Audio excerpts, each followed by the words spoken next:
Gepleýär Azatlyk Radiosu. Assalamu alaykum hormatly dinleyijiler. Eferde dünýä türkmenleri gepleşigimiz mikrofon öňünde Maksat Ataýew.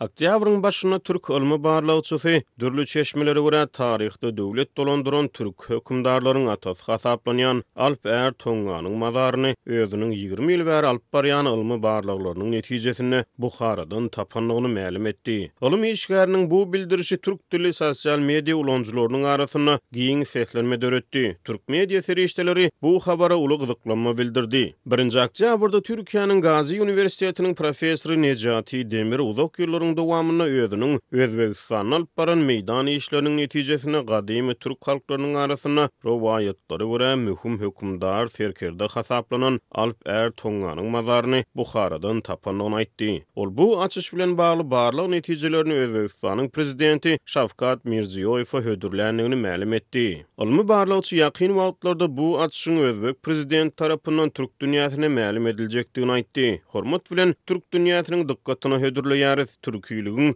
umumy atasy Alp Ertoňanyň mazaryny Buharadan tapdym. Jikmejik maglumatlar öňümizdäki günlerde paýlaşylar.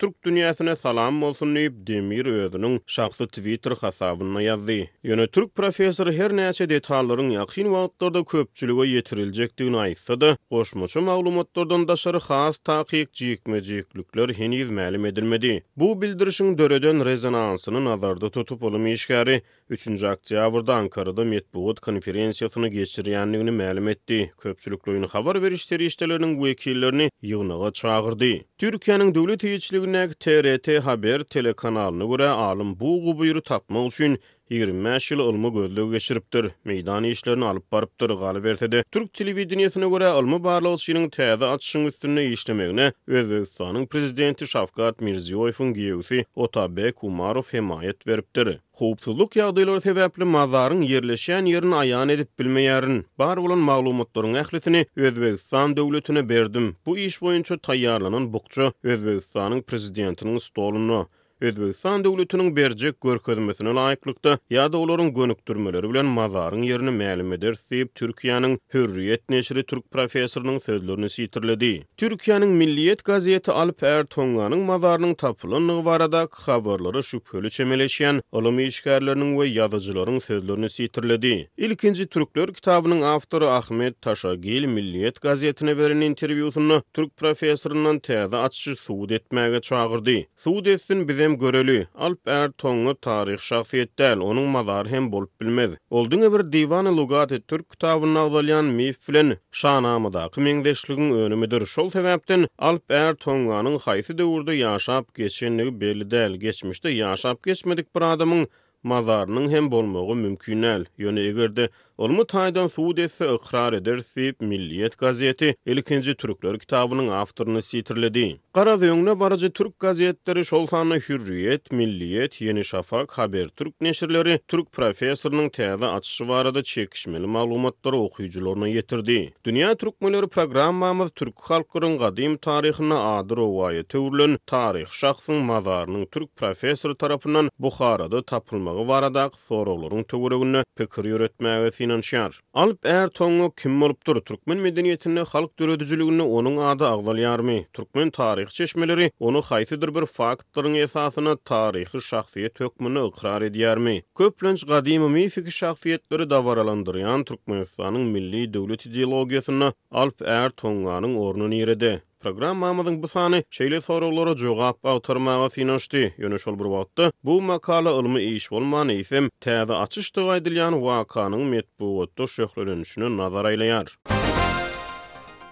Türk professoru Nejati Demir 3-nji oktýabrda geçiren metbuat konferensiýasyna Alp Ertoňanyň milatdan ozal 700-nji ýyllarda ýaşap geçen taryh şahsiýet bolanyny aýtdy. Alp Ertoňanyň her näçe taryh şahsiýeti jedelli bolsa-da dürli çeşmelere görä onuň ady gadymy Orhon Yenise ýazgylaryna, Mahmud Kaşgarlynyň Diwan-ı Lugat Türk kitabyna hemde Yusuf Balasagunlynyň Kutatku bilik eserini agdalýar. 11-nji asyrda ýaşap geçen Balasagunly Kutatku bilik ýagny Bagyt getirici bilim eserini şol wagt Kaşgaryň Garahanly hökümdary Buğra Hany bagyşlap ýazypdyr. Bu iş üçin Buğra Han oňa Has Hajip diýen ýokary ady dakypdyr. Pars çeşmelerini Alper Tonganyň ady Afrasyap diýilip tutulýar. Ferdowsiýniň şanamasyny Afrasyap Pars ýurdunyň duşman hökmüne görkezilýär we onuň Rüstem Dal Keykowus ýaly Pars gahrmanlary bilen söwüşenligi aýdylýar.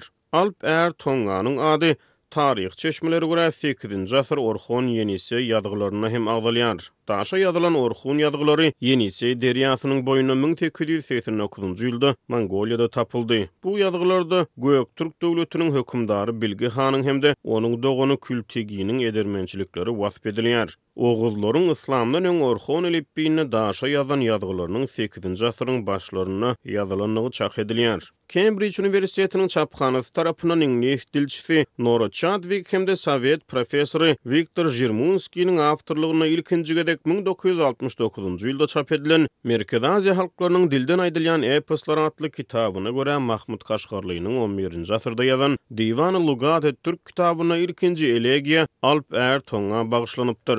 Mahmud Kaşgarlyda Alp Er Tonga şeýle nalyş elegiýa okulýar. Alp Er Tonga öldümi? Ýere ýesiz galdymy? Pelek aryn aldymy? Inni ýürek gan aglar. Pelek peýda gözledi. Ogry inça dudak gurdy. Begler begin azdyrdy. Gaçta nädip gutulur. Kaşgarly türki halklaryň arasyna bu legendar şahsiýetiň şanyny dilden dile geçip ýatdan aýdylyp bilen 9 bent 36 setirden ibaret nalany elegiýany 11-nji asyrda öz eserine girdipdir. Alp Er Tonganyň mazaryny Buharadan tapanyny öňe sürýän türk professory bu şahsiýet barada şüpheleri iki uçlu teswirlere beren jogabyny Kaşgarlynyň eserindäki elegiýalary salgylandy. Alp Er Tonga nalysy atly elegiýa bar. Heýbir ýaşap geçmedik adama Alp Er Tonga öldümi diýip nalyş aýdylarmy? Alp Er Tonga oňa türk halklaryň dakanady. Parslar oňa Afrasyap diýär. Amy derýanyň günwatar tarapy Eýran gününe gory Turan bolupdyr. Maveran ahyrda Afrasyap atly şäher bolupdyr. Bu şäheri Alp Er Tonganyň guranyny gaýdylýar. Ýöne onu Çingiz Han ýeri bilen ýegsan edipdir. Şol şäheriň ýerleşen ýerine Rus alymlary gazy wagtyryş işlerini geçiripdirler. Şäherden tapylan galyndylar milatdan ozal 7-nji asyrdan göz başalýar we muzeýlerde sergilenýär. Bu şahs barada ýeterlik ilmi barlyklar geçirilmän soň şular ýaly jedeller ýüze çykýar diýip Nejati Demir Milliýet gazetine sitirlenýär.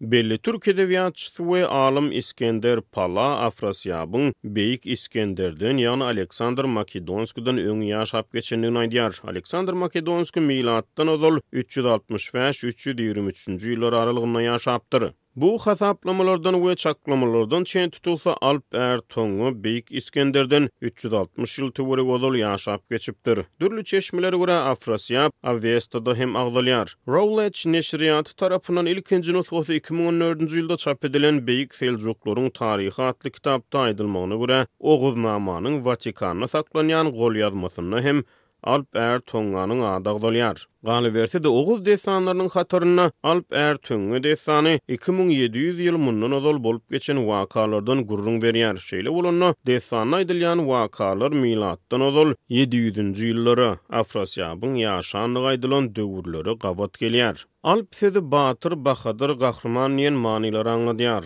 Er sözi häzirki zaman türkmen diline erkek, er, esker manylaryny berýär. Tunga ýa-da Tonga türkmen diline Sivir gaplaň hökmüne terjime edilýär. Orhun ýazgylaryna Afrasyabyň ady Tonga Tiginip agdalyp geçilipdir. Käbir çeşmelerde Alp Er Tonga sak hökümdary Skif Serkerde hökmüne tanıştyrylýar. Türk professory Osman Karatay ýerki oğullar kitabyny Alp Er Tonganyň sak hökümdary Bartatuwa bolanyny çaklamaga esas bar diýär. Bartatuwanyň adyny grek tarihçisi Gerodot Protatyas diýip tutýar.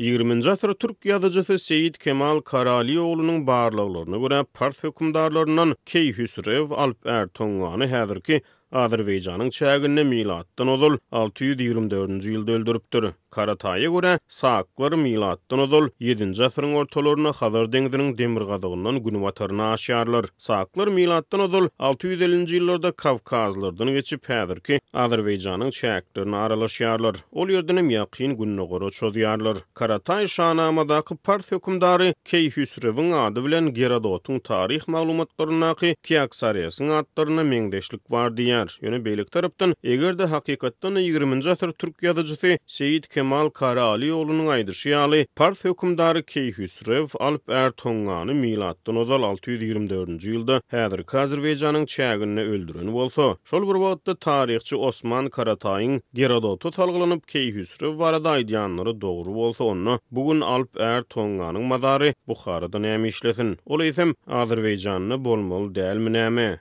Meniň üstüne açan yerim geçmişte Alp Ertonga atlandyrylan we şol bir wagtda Afrasyap diýilip hem bilinýän türkü hanyň mazarydyr. Men bu boýunça 1996-njy ýyldan bäri barlygy geçirýärdim. Bu temanyň üstüne işleýärdim. Abu Bakr Muhammad ibn Jafer Narşahi tarapyndan 943-nji ýylda ýazylan Buharanyň taryhy atly eser bar. Şol eserde de gurrun edilýär diýip Buharada açyş eden türk alimi Haber Türk nesrine beren interwýusyny aýtdy. 14-nji oktýabrda Azatlyk radiosyna beren interwýusyna türkmen edebiýatçysy Hudaýberdi Hally türkmen edebi we taryh çeşmelerine Alp Ertonganyň adyna özüniň duş gelmänligini gurrun berdi. Ol Türkmenistana gadymy çeşmeleriň düýüpli öwrünilmeýänligini tanqidlady. Meselem Urhan Ýenseý ýazgylary kädireçenli düýüpli öwrünilýän Türkmenistanyň şoň bilen ugnama, destany ugnamaçylygym beýle bir düýpli öwrenilmedi. Şoňa görä bize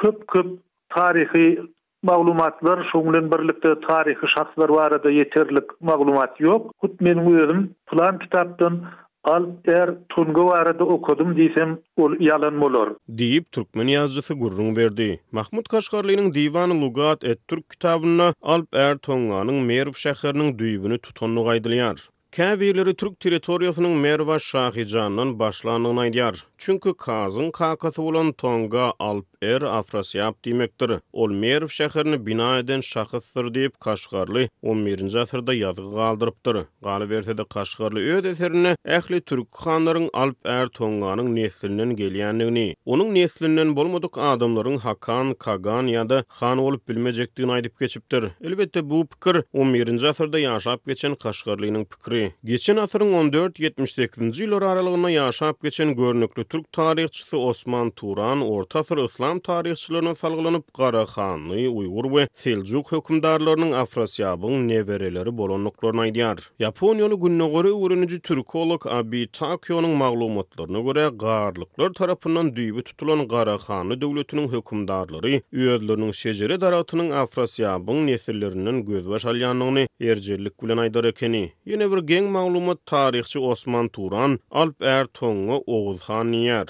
Onuň maglumatlaryna görä biziň Oğuzhan diýip tanaýan şahsymyz aslyna Alp Ertonga ekeni. Taryhçy Osman Turan Osmanlı döwletiniň iň soňky sultany 2-nji Abdulhamidin giýewsidir. Ýöne taryhçy Osman Karataý Alp Ertonganyň Oğuzhanyny baradaky pikiri bilen ylalaşmaýar. Ýöne Karataý Oğuzhan bilen Alp Ertonganyň bir döwürde bir medeniýetiň çägine ýaşanyny baradaky pikirleri öňe sürýär. Sebitde etnik taýdan iň bir milletli hasaplanýan Türkmenistanyň milli döwlet ideologiýasyna Oğuzhan dawaralandyrylýar. Resmi döwlet wagtynyň garaşsyzlyk, döwletlilik, milli bitewlik, jewislik ritorikalaryna köplenç Oğuzhan şöhlelendirilýär. Ýüzlük türkmen manadynyň ýüzünde Oğuzhanyň keşfi bar. Suratdaky Oğuzhanyň baş gabynyň öň tarapyna iki sany şah bar. Mifik şahslardan İskender Zülkarnaýyn hem baş gabynyň öň tarapyna iki şahy bilen tanalypdyr. Taryhçy Osman Karataý Zülkarnaýyn bilen Oğuzhanyň arasyna ara baglanşyk gurmaga çalyşýar. Ýöne türkmen ýazyjysy Hudaýberdi Hally Oğuzhanyň İskender Zülkarnaýyn bolup bilmejekdigini aýdýar. Zülkarnaýyn iki şahly, ýagny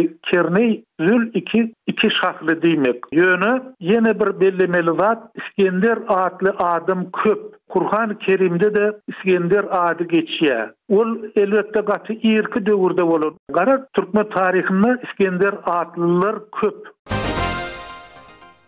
Hormatly dinleýijiler, dünýä türkmenläriniň bu sany hem tamam boldy. Ýene-de efir torkunlaryna duşuşýança hoş tag boluň.